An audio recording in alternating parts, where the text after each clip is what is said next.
오늘은 오직 주님만을 신뢰하라, 그 시리즈 네 번째 시간입니다. 하나님은 독생자를 주시기까지 나를 사랑하신다. 하나님은 독생자를 주시기까지 나를 사랑하신다 라는 제목으로 오늘 함께 하나님 말씀을 나누도록 하겠습니다. 저의 개인적인 취향은 아니지만 대부분 많은 사람들은 영화나 드라마 그리고 소설, 만화 등의 이야기가 해피엔딩으로 끝나기를 바랍니다. 공포 영화를 볼 때 제일 찝찝한 것이 무엇이죠? 마지막에 악마가 죽어야 하는데 마지막 부분에 이제 사라진 줄 알았지만, 악마를 퇴치한 줄 알았지만 악마가 갑자기 눈을 번쩍 뜨면서 영화가 다 끝이 나버리는 겁니다. 정말 찝찝합니다. 도대체 저건 죽은 거야, 살은 거야, 나중에 어떻게 될까? 그렇습니다.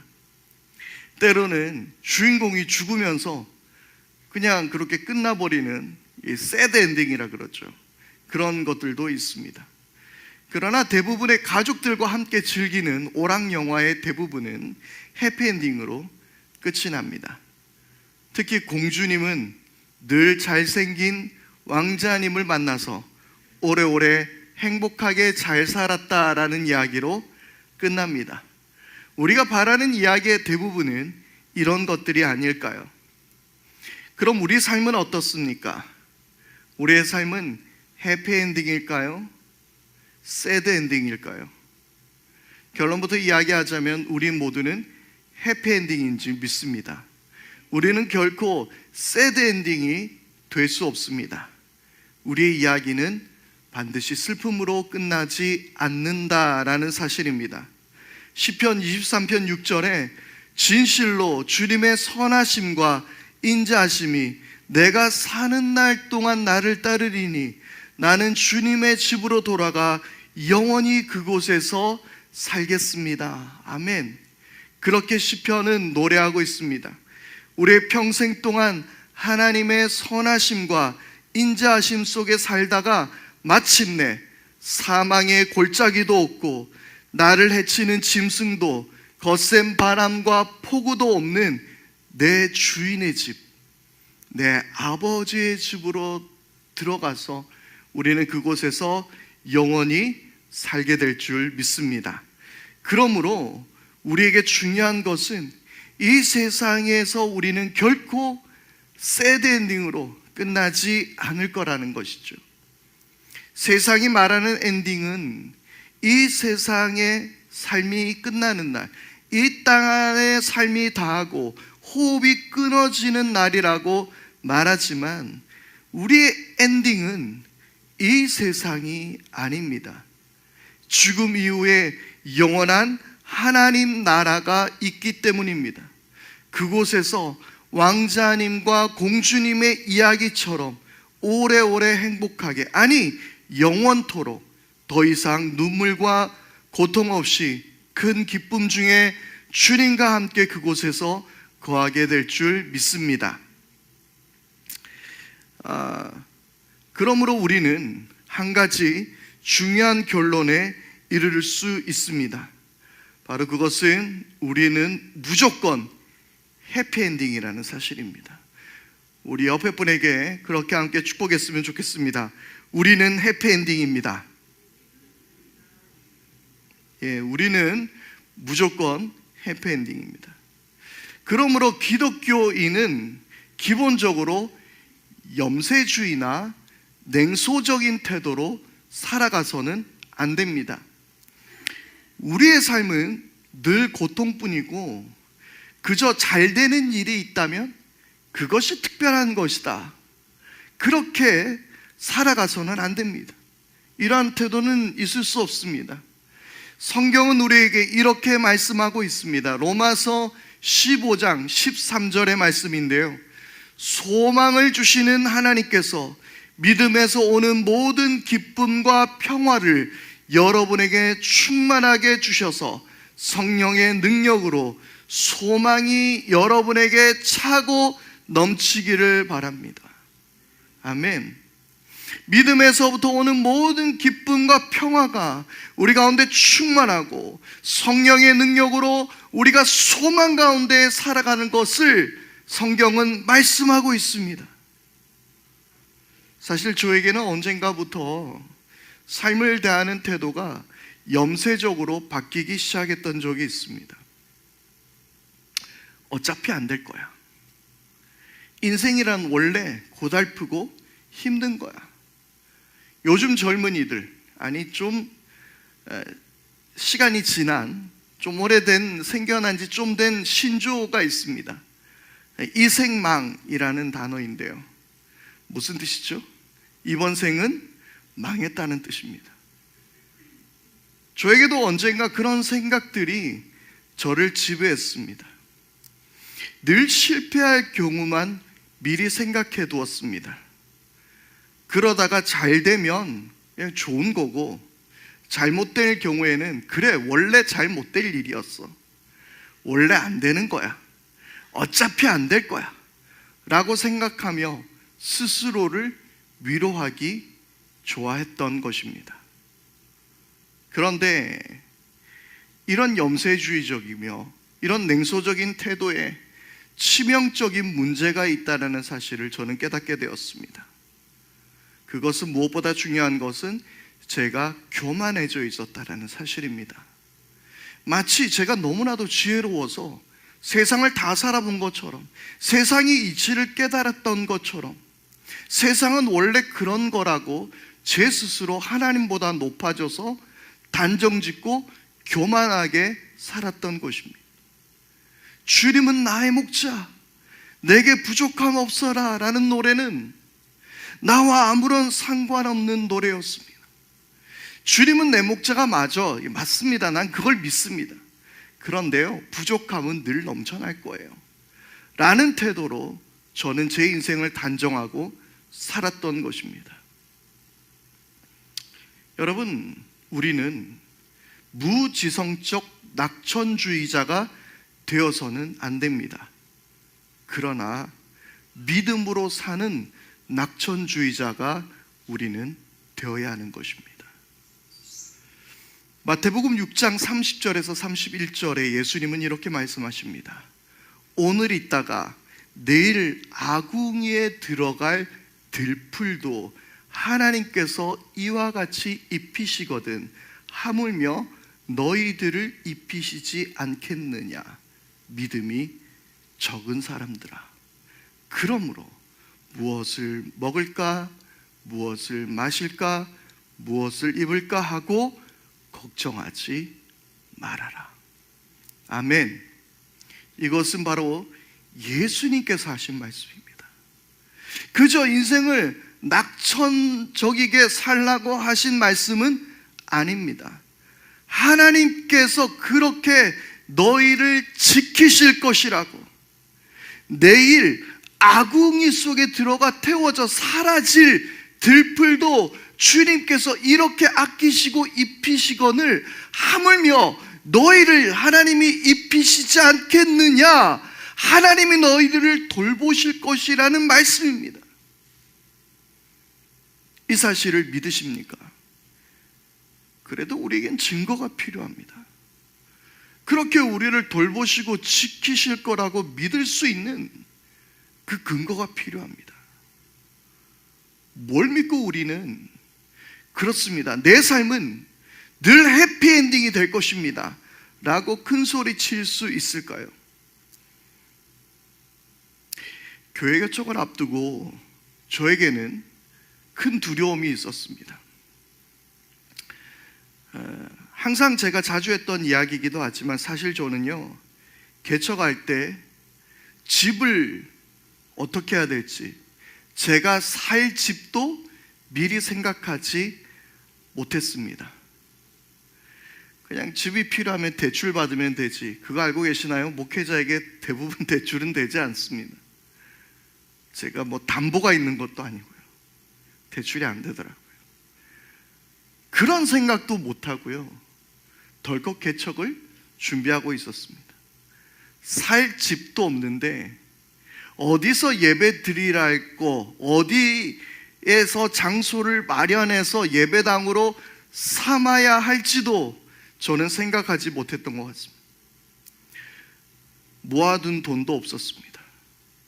함께 개척할 교인들에 대해서도 깊게 생각해 보지도 않았습니다. 이 상황에서 내가 정말 교회를 개척하는 것이 맞는 일일까? 혹시 이전의 교회가 지금 나를 너무 몰아가고 있는 것은 아닐까? 아니면 좀 더 다른 교회 부교육자 자리를 알아봐야 하지 않을까? 많은 두려움과 염려가 있었습니다. 당시 저는 그 당시에도 적은 나이는 아니었기 때문에 대부분 교회 부교육자들은 만 35세 기준으로 많이 뽑아가던 시기였습니다. 막막했습니다. 그럼에도 저에게는 교회 개척에 대한 확신이 들었습니다. 그러나 그 두려움 가운데, 그 염려하는 가운데 삶을 냉소적이고 염세적으로 바라보던 저에게 그 마음속에 하나님께서 주신 말씀이 있었습니다. 그것이 바로 오늘 본문의 말씀입니다. 로마서 8장 32절, 자기 아들을 아끼지 아니하시고 우리 모두를 위하여 내주신 분이 어찌 그 아들과 함께 모든 것을 우리에게 선물로 거저 주지 않으시겠습니까? 할렐루야. 다시 한번 믿음으로 이 말씀 읽어보겠습니다. 로마서 8장 32절입니다. 자, 믿음을 가지고 큰 소리로 우리 한번 다 같이 한번 읽어보겠습니다. 시작. 자기 아들을 어찌 그 아들과 함께 모든 것을 우리에게 선물로 거저 주지 않으시겠습니까? 아멘. 예수님께서 날 위해 죽으셨다면, 하나님께서 자기 아들을 이 땅 가운데 보내셔서 나를 위해서 보내주셨다면, 그렇게 나를 사랑하셨다면 반드시 나를 지켜주시고 책임져 주실 것이라는 것을 저는 믿어야 했습니다. 아니, 믿을 수 있었습니다. 계속해서 말씀은 이렇게 기록합니다. 누가 우리를 그리스도의 사랑에서 끊을 수 있겠습니까? 환난입니까? 공고입니까? 박해입니까? 굶주림입니까? 헐벗음입니까? 위협입니까? 또는 칼입니까? 성경에 기록된 바 우리는 종일 주님을 위하여 죽임을 당합니다. 우리는 도살당할 양과 같이 여김을 받았습니다 한 것과 같습니다. 그러나 우리는 이 모든 일에서 우리를 사랑하여 주신 그분을 힘입어서 이기고도 남습니다. 아멘. 그 어떤 상황과 그 어떤 환경 속에서도 반드시 하나님은 나를 지켜주시고 승리케 할 수 있다라는 것을 저는 믿었습니다. 우리가 죽음의 그늘 골짜기에서 두려움이 없는 이유가 주님께서 나와 함께 하실 거라고 우리가 그렇게 말씀을 나누었는데, 여러분, 주님께서 나와 함께 하실 것이라는 것을 어떻게 믿을 수 있습니까? 바로 그것은 예수님을 바라보며 우리는 믿을 수 있는 것입니다. 나를 사랑하셔서 나를 위하여 자기 몸을 내어주신 하나님의 아들 예수 그리스도를 믿는 믿음으로 사는 것입니다. 그렇게 나를 위해 자기 아들을 아낌없이 내어주신 분이 어떻게 우리를 사랑하지 않을 수 있겠습니까? 어떻게 우리를 책임지지 않을 수 있겠습니까? 어떻게 우리를 버릴 수 있으시겠습니까? 여러분, 바로 이것이 우리가 하나님을 신뢰할 수 있는 이유입니다. 예수 그리스도께서 우리를 위하여 죽으신 것을 믿으십니까? 부활하신 사실을 여러분들은 믿으십니까? 그렇다면 주님께서 나를 지켜주시리라는 사실도 믿어야 하는 것입니다. 주님을 우리는 100% 신뢰할 수 있는 것입니다. 제가 오직 주님만을 신뢰하라라는 설교를 처음 시작했을 때 여러분 예수님을 믿으십니까? 예수님께서 십자가에서 못 박혀 죽으시고 부활하신 것을 믿으십니까? 라고 여러분들께 여쭤봤습니다. 그때 우리 모두는 다 그것을 믿는다라고 고백했습니다. 그런데 우리는 정말 그 믿음을 가지고 이 땅을 살아가고 있는가? 나는 정말 주님을 100% 신뢰하고 있는가의 물음에 대해서 우리는 답하기 주저했던 것 같습니다.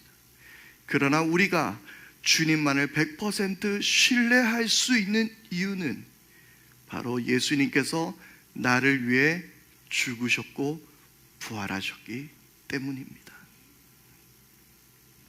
얼마 전에 들었던 이야기입니다. 예수전도단에 파키스탄 한 현지인 간사님이 있었습니다. 그분은 파키스탄에서 목동 생활을 20년간 하셨던 분이었습니다. 그분이 이런 이야기를 전해주었다고 합니다. 목동은 예나 지금이나 가장 가난한 사람들입니다. 그 사회에서 가장 천한 직업에 속한다고 합니다. 자기 양은, 목동의 양은 사실 없다고 합니다. 자기 양이 있어봤자 목동이 가지고 있는 양은 2-3마리 정도라고 합니다. 그렇기 때문에 목동은 예나 지금이나 예수님 당시나 지금이나 다른 사람의 양을 위탁받아서 치는 사람들이라고 합니다. 그 간사님이 사는 마을에도 어떤 사람은 양을 100마리, 200마리, 300마리, 400마리 이렇게 가지고 있는데 그 양을 본인이 다 칠 수는 없으니까 그 마을의 양을 가진 주인들이 모여서 자, 우리가 올 한 해 동안 이 양들을 누구에게 위탁해서 양을 치게 할까 하며 의논하며 매년마다 목동 컨테스트를 한다고 합니다. 그러니까 나는 목동이다 이런 그런 컨테스트를 하겠죠.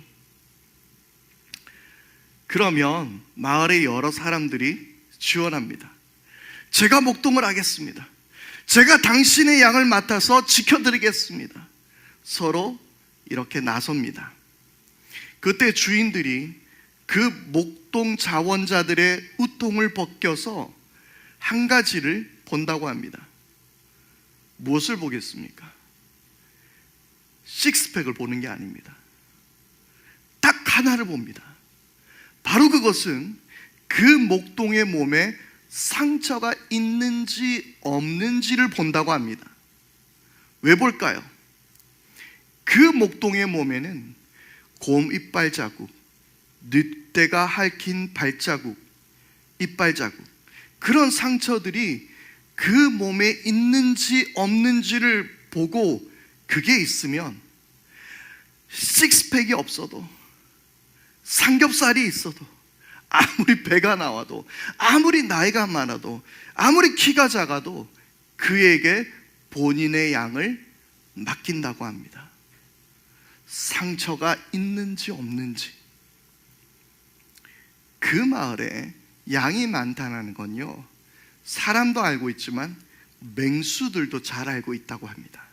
이 맹수들도 이 마을에 양들이 많은 걸 알게 되고 항상 어디에 좋은 목초지가 있고 목자들이 어디로 인도하는지 이 맹수들도 다 잘 알고 있다라는 이야기예요. 그래서 그 맹수들도 영리해서 그 목초지 앞에서 그것을 기다리고 있다고 합니다. 목초지에 가서 이 맹수들이 먼저 기다리고 있는 거예요. 그러다가 목동이 양을 몰고 오면 목동이 한눈 파는 사이에 그 맹수가 양의 목을 채가는 것입니다. 그러면 어떻게 합니까? 목동이 늑대와 싸워야 합니다. 도망가면 안 됩니다. 그래서 막 돌을 집어던집니다. 막대기를 던지고 지팡이로 때리고 장시간의 싸움을 해야 되는 거죠. 자기 몸이 어떻게 되겠습니까? 늑대 이빨 자국과 곰의 핥힌 자국이 몸에 남게 되는 거예요. 자기 몸이 찢기든지 어떻게 되든 간에 늑대와 싸우고 늑대를 쫓아냅니다. 그래서 그 지역의 양들의 주인은 목동을 뽑을 때 가장 먼저 보는 것이 이 목동은 양들을 버리고 도망가는 사꾼인지 진짜 목자인지를 그 상처를 보고 판단하게 되는 것입니다. 그래서 예수님께서는 이와 비슷한 상황을 이렇게 말씀하셨습니다. 요한복음 10장 11절에서 15절까지의 말씀입니다. 나는 선한 목자이다. 선한 목자는 양들을 위하여 자기 목숨을 버린다. 사꾼은 목자가 아니요 양들도 자기의 것이 아니므로 이리가 오는 것을 보면 양들을 버리고 달아난다. 그러면 이리가 양들을 물어가고 양떼를 흩어버린다. 그는 사꾼이어서 양들을 생각하지 않기 때문이다. 그러나 나는 선한 목자이다. 나는 내 양들을 알고 내 양들은 나를 안다. 그것은 마치 아버지께서 나를 아시고 내가 아버지를 아는 것과 같다. 나는 양들을 위하여 목숨을 버린다. 그것이 바로 예수님께서 하신 말씀이었습니다. 사꾼은 양들을 버리고 도망갑니다. 그러나 선한 목자는 양들을 위하여 목숨을 내버리는 거예요. 그것이 예수님이었습니다. 그리고 그 사랑은 십자가 위에서 완벽하게 증명해 보이셨습니다. 이 사실은 목동이었던 다윗 역시 잘 알고 있었고 그도 경험이 있었던 것이었죠. 사무엘상 17장 34절에서 35절의 말씀은 이렇게 기록합니다. 임금님의 종인 저는 아버지의 양떼를 지켜왔습니다. 사자나 곰이 양떼에 달려들어 한 마리라도 물어가면 저는 곧바로 뒤쫓아가서 그놈을 쳐 죽이고 그 입에서 양을 꺼내어 살려내곤 하였습니다. 그 짐승이 저에게 덤벼들면 그 턱수염을 붙잡고 때려 죽였습니다. 여러분, 곰이 얼마나 무서운 줄 아시죠? 개는요, 도둑이 오면 물어요. 곰은 어떻게 하죠? 찢습니다. 곰은 정말 무서운 동물입니다. 그런데 다윗은 어떻게 했다고요? 그 입에서 양을 꺼내어 살려내고 그 턱수염을 붙잡고 때려 죽였다라고 다윗은 이야기합니다. 목숨을 포기하고 내어놓고 짐승들과 싸운 거죠. 목자는 그래야 합니다. 그렇게 양을 지켜야 합니다. 그게 목자, 선한 목자입니다. 그래서 다윗은 이렇게 노래할 수 있었던 것이죠. 주님은 내 목자, 내게 부족함 없어라. 할렐루야. 우리는 냉소적이거나 염세적인 삶을 살 이유도 없지만 무지성적인 낙천주의도 되어서는 안 됩니다. 그러나 우리는 믿음으로 사는 낙천주의자들입니다. 그 이유는 주님을 신뢰하기 때문입니다. 주님을 신뢰함으로 살아가는 것은 세상이 보기에 어리석어 보일 수도 있습니다. 우리가 하는 말들이 너무나도 허무맹랑하게 들리거나 뜬구름 잡는 이야기처럼 들릴지도 모릅니다. 우리가 잘 아는 이야기가 있습니다. 다윗과 골리앗의 이야기입니다. 골리앗이 이스라엘과 하나님을 저주하자 다윗은 골리앗과 싸우려 나갑니다. 그런데 그때 다윗의 형이었던 엘리압은 이렇게 말합니다. 사무엘상 17장 28절의 말씀인데요. 다윗이 군인들과 이렇게 이야기하는 것을 맏형 엘리압이 듣고 다윗에게 화를 내며 꾸짖었다. 너는 어쩌자고 여기까지 내려왔느냐? 들판에 있는 몇 마리도 안 되는 양은 누구에게 떠맡겨 놓았느냐? 이 건망지고 고집센 녀석아, 네가 전쟁 구경을 하려고 내려온 것을 누가 모를 줄 아느냐? 그렇게 지금 이 형은 동생 다윗을 꾸짖고 있었습니다. 어차피 안 될 거야. 넌 안 돼. 말도 안 되는 싸움이야. 세상은 원래 그래. 지금 네가 가진 재산을 봐. 너 지금 뭐 하고 있어? 너 집 있어? 너 좋은 차 있어? 야, 너의 아버지는 고생만 하다가 돌아가셨어. 야, 너는 교인이 도대체 몇 명이야? 네 교회가 뭘 할 수 있겠어? 목사가 성경 보고 기도해야지 무슨 투잡이야. 세상은 우리에게 그렇게 말할지도 모르겠습니다. 그러나 우리에겐 그 이야기의 끝을 압니다. 믿음의 낙천주의, 믿음으로 붙든 소망은 마침내 승리하였다는 사실을 우리는 믿습니다. 십자가를 지고 골고다의 길을 포기하지 않으신 이유는 저와 여러분들을 사랑하셨기 때문이었습니다. 십자가의 모진 고통을 견디고 견디신 이유도 우리를 사랑하셨기 때문이셨습니다. 그러므로 주님은 지금도 우리를 사랑하실 수밖에 없습니다. 그 사랑으로 저와 여러분들을 지키시고 보호하실 줄 믿습니다. 또한 십자가를 지고 골고다의 길을 포기하지 않으신 이유는 부활의 소망을 가지셨기 때문이었습니다. 십자가의 모진 고통을 견디고 견디신 이유도 부활의 소망을 가지셨기 때문입니다. 그러므로 우리도 하나님을 신뢰함으로 소망을 붙들어야 할 줄 믿습니다. 우리는 왜 낙천주의자입니까? 왜 우리의 이야기는 해피엔딩입니까? 바로 저 십자가가 그것을 증명하고 있기 때문입니다. 우리는 기필코, 아니 우리는 반드시 이기고도 남으며 세상의 그 어떤 것도, 세상의 그 어떤 환경도, 골리앗같이 거대한 것들이 우리에게 닥쳐온다 할지라도 우리는 그리스도의 그 사랑에서 끊을 수 없을 것이며 승리하게 될 줄 믿습니다.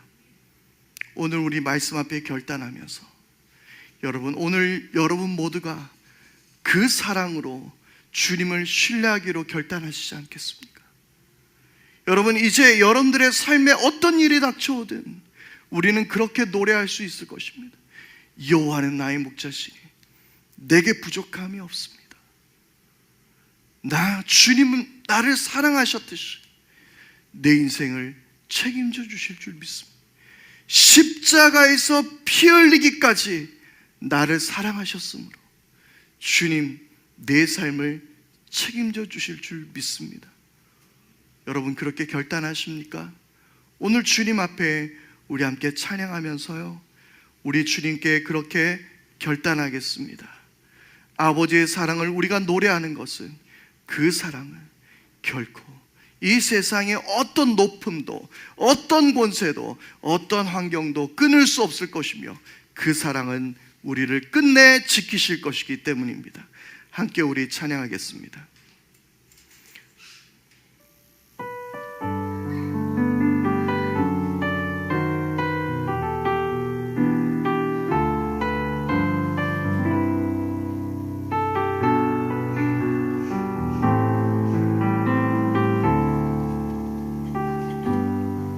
아버지 사랑 내가 노래해. 아버지 사랑 내가 노래해. 아버지 은혜 내가 노래해. 그 사랑 변함없으신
천사도 하늘의 어떤 권세도 끊을 수 없는 영원한 그 사랑 예수. 믿으십니까?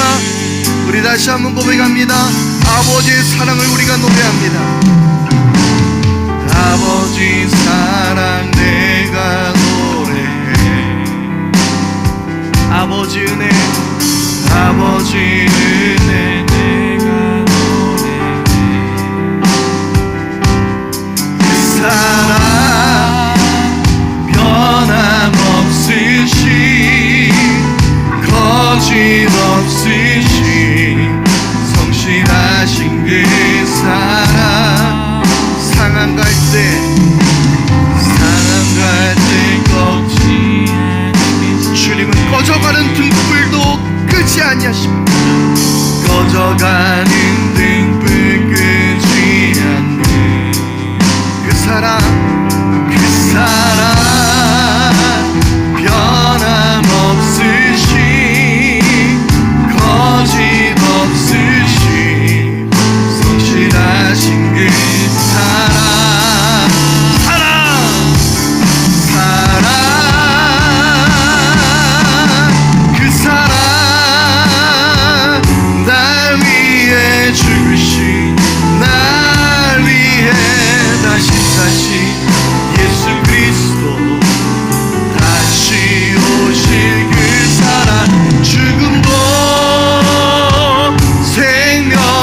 천사도 하늘의 어떤 권세도 끊을 수 없는 영원한 그 사랑. 우리 다시 한번 두 손 높이 들고 그 사랑, 그 사랑 날 위해 죽으신, 날 위해 다시 사신 예수 그리스도. 아멘. 다시 오신 그 사랑, 죽음도 생명도 천사도 하늘의 어떤 권세도 끊을 수 없는 영원한 그 사랑 예수.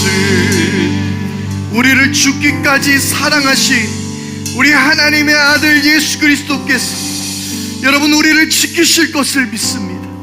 하나님 그 아들을 주시기까지 우리를 사랑하신 그 하나님이 우리의 모든 것을 선물로 주시지 않으시겠습니까? 하나님이 우리를 지키시지 않으시겠습니까? 하나님이 우리를 버리시고 포기하는 것이 오히려 이상한 일입니다.